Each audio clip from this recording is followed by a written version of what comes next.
ମଲା ଜହ୍ନ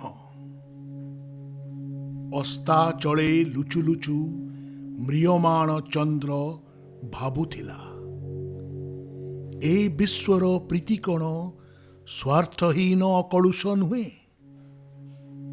ବୃହତ୍ତର ସ୍ନେହସ୍ପର୍ଶେ କ୍ଷୁଦ୍ରତର ସମ୍ବନ୍ଧର ସ୍ମୃତି ସତେ କ'ଣ ନିଃସଙ୍କୋଚ ବିସ୍ମୃତିରେ ଫେଙ୍ଗି ଦେଇ ହୁଏ?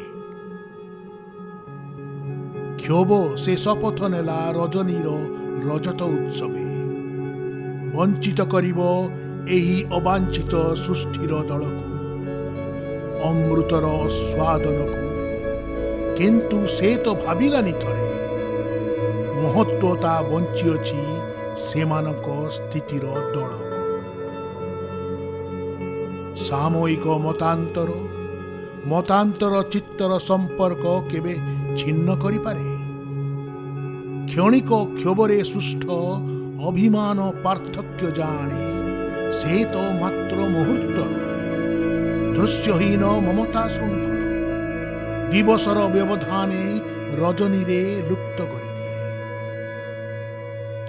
ଅସ୍ତମିତ ଶଶୀଥରେ ସ୍ମରିଲାନି ତା ସ୍ଥିତିର କଥା, ଅଯଥା ଈର୍ଷାରେ ଜଳି ସ୍ରଷ୍ଟାରେ ସେ ଅପମାନ କଲା। ସୂର୍ଯ୍ୟ ବୋଧେ ହସୁଥିବେ ଅନ୍ତରାଳେ ଅଭିମାନେ ଶଶୀରେ ଅନାଇ, ଅବିବେକୀ ଅକସ୍ମାତ ଭ୍ରମଯୁକ୍ତ ମୀମାଂସାରେ ଉପନୀତ ହୁଏ। ସୃଷ୍ଟିର ସ୍ଥିତିରେ ଲାଗି କର୍ତ୍ତବ୍ୟର ବିଭକ୍ତି ବିନ୍ୟାସ, ନିଜତ୍ୱ ଆରୋପ, ବୃଥା ଅହମିକା, ଅସୌଜନ୍ୟ ଅପମୃତ୍ୟୁ।